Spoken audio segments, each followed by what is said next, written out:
Yeah. So I just wanted to start off by explaining why I read the Bible. There's going to be a lot of jumps in this video because it's going to be essentially a ramble that I am going to cut together and fix. So just be ready for that ramble. Okay, so I'm sure that you clicked on this video because you saw that I read the Bible in under 24 hours, and that is 100% true. There is no lie in that statement. However, I want to emphasize that that was not in one sitting. First of all, if that was done in one sitting, I would have been awake for 24 hours. That also would have meant that I wouldn't have been interrupted during those 24 hours and that I didn't eat or drink anything. Well, I guess I could drink something while reading, but it'd be hard to get food during that without any interruptions. So, and also, I feel like if you tried to read the Bible in one day, you would end up skipping through a lot of it. Pause. I did not think about transitions, so transition here. My goal when I started this was to read the Bible in a week. And the purpose behind it wasn't to say, like, oh, I read the Bible in under a week, which is a really cool thing to say. And I am very happy that I can now say that to people just because it's fun. But the actual purpose was to prove that you can read the Bible, I didn't know you could read. that you have time to read the Bible, regardless of your situation. For me, it was finals week while I was studying abroad. My week wasn't completely empty, but it wasn't full either. I had to study for an exam, I hung out with people, but also I had a lot of downtime because I didn't have as many finals as other people. I don't think that everyone could do this for sure with their schedule, but I do think that this kind of proves that you have time. Um, I think reading the Bible should be done for anyone, religious or not religious. It's about understanding it, and it's a piece of literature that affects all of our culture. It affects our movies, it affects other literature, it affects music, it affects video games. And so it is a huge part of the world currently, and I think that it's something that should be read. Um, and also, if you believe the Bible, you should read it. If you don't believe the Bible, I still think it has value. If you don't believe, you should know that because you've read it and don't believe it, not because you've heard about it from someone and based off of that, you decide not to believe it. Um, that isn't to say that you can't be Christian and have not read the Bible. What's important in Christian religion is accepting the story of Jesus and believing that he died on the cross for your sins. However, if you don't have to have read the whole entire Bible to do that. And there's a misconception that to be a committed Christian you have to have read the Bible. That's not true. Take generations who didn't read the Bible at all. They were told the Bible. It was orated. Or you take the very first followers, they didn't read the Bible because it didn't exist. It was being built. And so I don't want to shame you for having not read the Bible. I don't want to shame anyone. Um, but I do want to say that like I hadn't read the Bible before this week, and having after read it, my faith has increased. I think the Bible is a powerful piece of text. It's a powerful story. Um, However, it's not easy. The Bible is not easy to read, and I will not sugarcoat it. I read it in 6 days, technically seven. I just didn't sleep the last day because I was on a plane. So I finished the last hour, Revelations, which was, I think, took me 27 minutes. I finished it on a plane at about 3 a.m. What it was like reading the Bible. Well, it was simultaneously easier and more difficult than I thought. In terms of time, it was certainly easier. I originally planned to read it in a week, but I also originally planned to spend roughly 8 hours every single day reading the Bible. The website I used, crossway.org, which I think also has connections to the ESV Bible and selling Bible sets, they had a calculator for how long it takes, and their average reading time for the sections and for each day was so much longer than it actually is. Uh, you're not reading the story of Ruth in 15 minutes, even if you're reading it slow. You're reading it probably 10 minutes top if you're reading it slow, 15, the number that they predicted, if you're reading word by word, trying to look into depth of each line. I was reading to comprehend it. I wasn't trying to speed read, but I was trying to read to comprehend it and move on, to understand what was going on, and to, while reading, casually see connections that are being made throughout the Bible. So that meant that my time was cut down significantly. I will probably be playing out in multiple places throughout this section how long it took for me to do everything, but it was shorter for sure. Day one was a lot shorter than I thought. That was the first day that I realized. I think it was 4.5 hours. I could be totally wrong. The longest was definitely day two, and I know that that was about 6.5 hours. I sectioned each day by the sections of the Bible. So I originally planned on reading the Bible in 7 days. Um, and then after the first day of reading, I added the book. I added a book into what I was reading, and then I finished off the first section, the Torah of the Bible, and then I read through the other sections. The Bible is sectioned in 6 places. I think it's, I don't remember the terms. It's the Torah, the Kings, the historical, and then the I want to call it the poetics, but it was they're the poetic last chapters of the Bible, of the Old Testament, and then you have the New Testament, which isn't officially split in any way, but you can split it into the Gospels and Acts, and then the second half, which are basically the letters written mostly by Paul, which are sort of influencing the church. It's basically leading up to Jesus' death, Jesus' story in the Gospels, and then everything that happens afterwards. So those first 6 days, those 6 days were a lot easier in terms of time. However, what I found was that reading in the day, in the middle of the day, you get tired, you get exhausted. You're reading things that are frankly hard to read. You're reading lists of names for paragraphs, and yes, I did read those long lists of names throughout the Bible because I know that they're there for a reason. I'm not very well read. I'm not a theologian, but I know that they're important, so I read them. And what I did end up getting out was at least understanding the way that the Israelites spread, the way that people, their families grew, and then to see it slow down and eventually start to become smaller and smaller. And so the emotional impact of that is you see God's people grow, and then you see them falling apart, basically. And then there are other sections that are hard to read because parts of the Bible are boring to read. That isn't to say that they're not valuable, but they're hard to be emotionally invested in. A lot of the Bible repeats.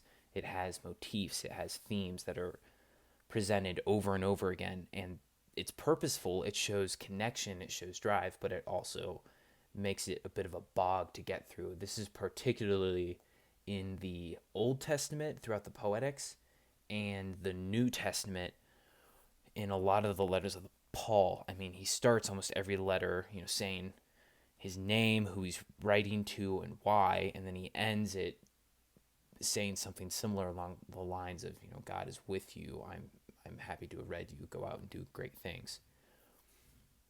And so those parts are hard to read through because you just feel like they're not important, even though you know that they are. I do think that this is possible for anyone. I think if you have no knowledge of the Bible, you will be able to read this. I read English Standard Version, which is the most literal direction that you can get with modern English translations. And there were definitely times where, there's names or terms that I don't fully understand, and those I would look up while I was reading. I would pause the timer and then look them up. But like I said, they didn't really cut down on a lot of my reading time, and I felt like I understood what was being told. I understood the story, and like I said, I'm not a theologian. This isn't stuff that I'm enriched with, that I understand, that I've sinked my teeth into. I will say I'm an English major, so I do read a little bit faster, but I really think that anyone can read the Bible. I think you could probably do it in a week like I did, especially if you have some free time. I think a month would probably be a good amount of time to do it. I will say I've tried to read the Bible in a year before, and it doesn't work for me because you get into sections and books of the Bible that just drag.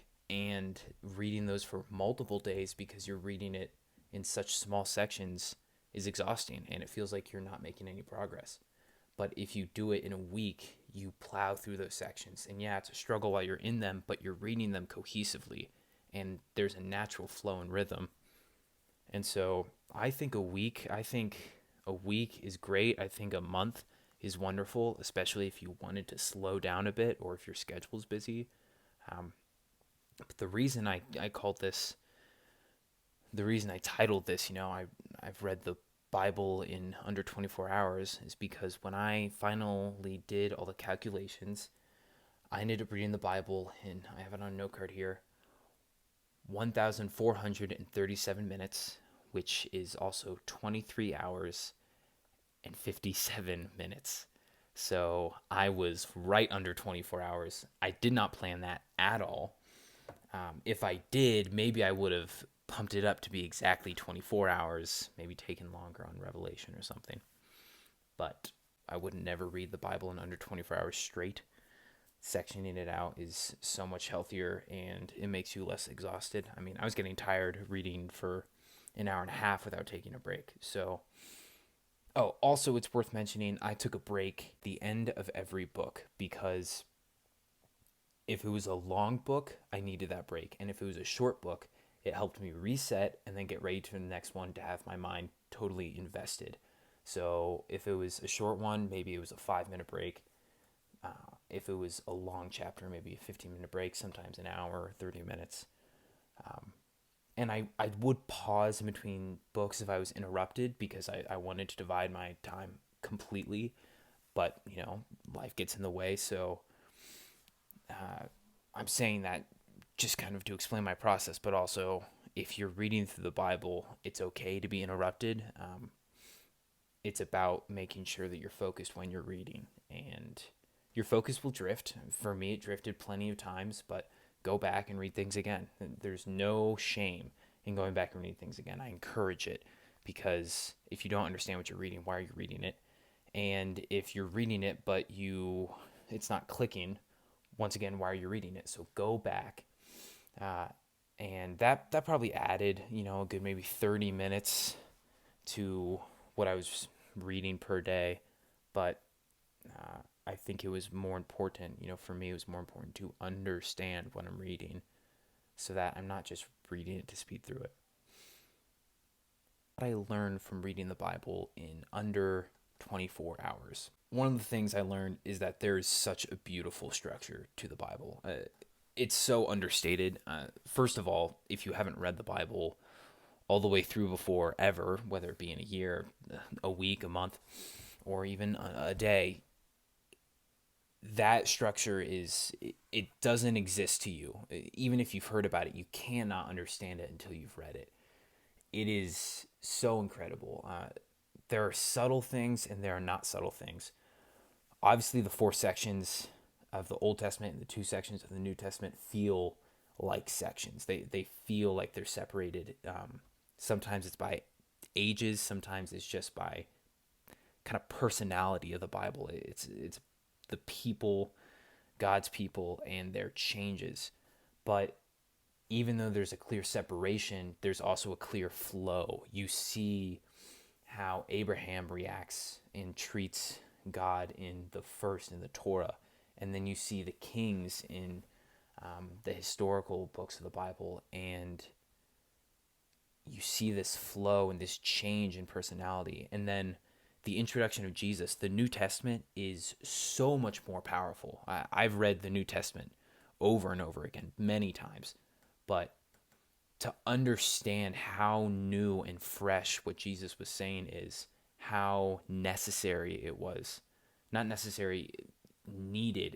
It was so important that Jesus was and spoke the way that he did, because without it, first of all, it wouldn't have changed anything, and it would not have helped God's people. It would not have helped us.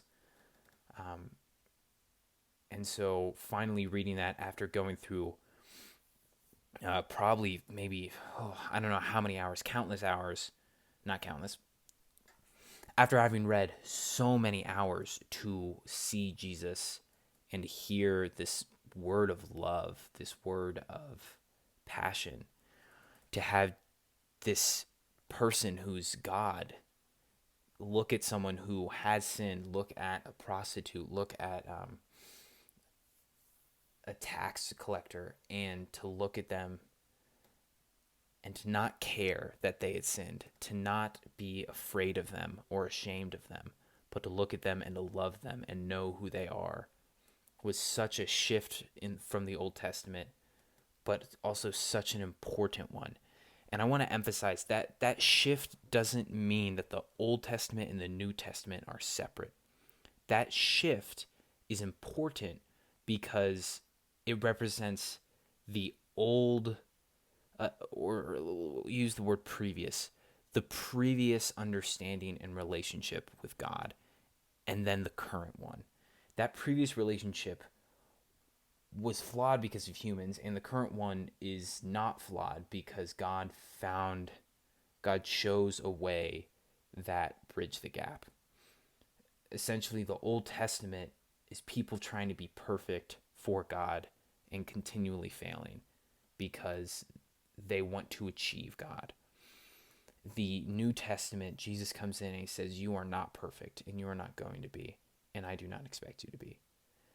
And so throughout the Old Testament, you see God interacting with his people differently. With Abraham, it feels like he's very much on the back ends. He's watching, he's letting Abraham do what he thinks is best, and then he's correcting Abraham as he goes.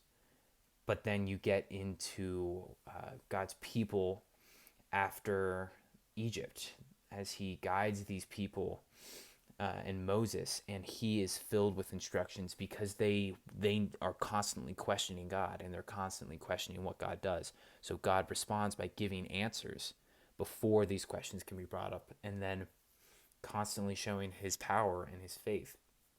And then after the fall of Israel, when God's chosen people are being ruled by Babylon, God is constantly pointing out, like, this is happening because you have failed. This is the consequence of sin. This is what happens. And that's because they don't understand why everything is happening. And then Jesus comes in when it's time to make that change, when those sins are to be forgiven and the new life is to be led. And so you find so much love in God by reading it in full. And once again, that shift feels so much more rewarding if you read everything prior. And so that was probably the big thing that I kind of enlightened. While I was reading the Bible, I tried to keep track of a couple of verses and sections that stood out to me. And obviously, the Bible is great in total, and there's not a wrong answer to any of these. These are just my opinions, but I wanted to list off some of my favorite books that I read and some of my favorite verses. My favorite book in the Old Testament probably would have been Lamentations. Strangely enough, it is so beautiful. It's so haunting. Lamentations goes over people of Israel suffering as they are under the control of Babylon, of King Nebuchadnezzar. And it's painful to read, but it's so beautifully written. These people just calling out to the Lord, acknowledging their own failure, and it was just so powerful in the Old Testament. Even though it's the whole Old Testament is sort of filled with this struggle, and the back half of the Old Testament is filled with this pain and suffering. Nothing captured it to me quite as powerfully as Lamentations. As for the New Testament, my favorite book from the New Testament would have to be John. John is just so good. It's the GOAT! The GOAT! It really emphasizes Jesus and what he spoke. So it has the most text that is just given to things that Jesus said and Jesus's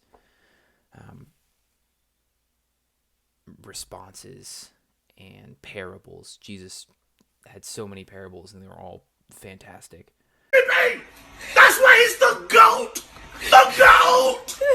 As for favorite parts of the Bible, as for favorite verses in the Bible, I have two. One from the Old Testament and one from the New Testament.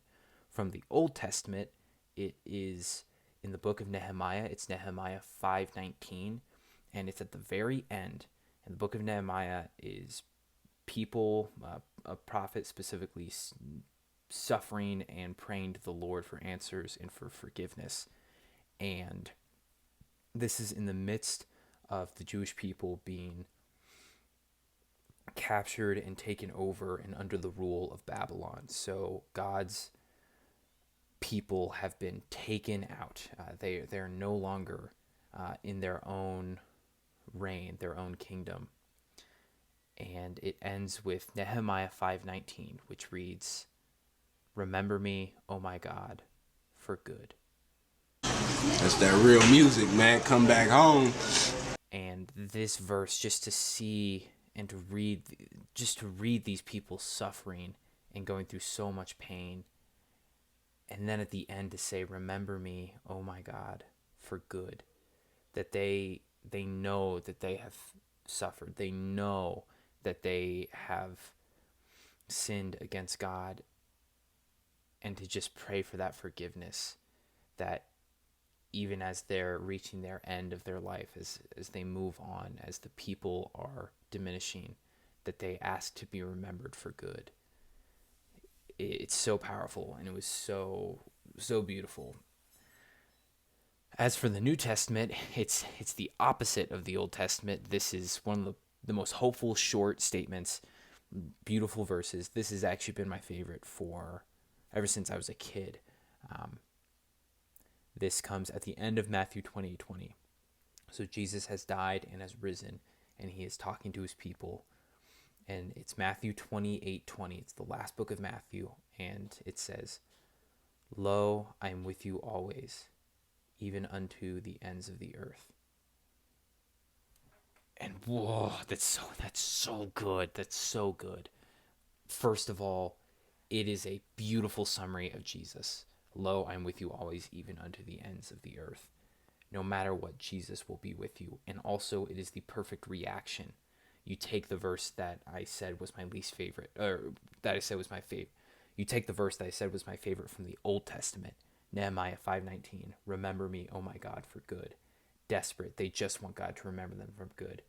And then the reaction to that, after Jesus has come and died on the cross for all of humanity, what does he say?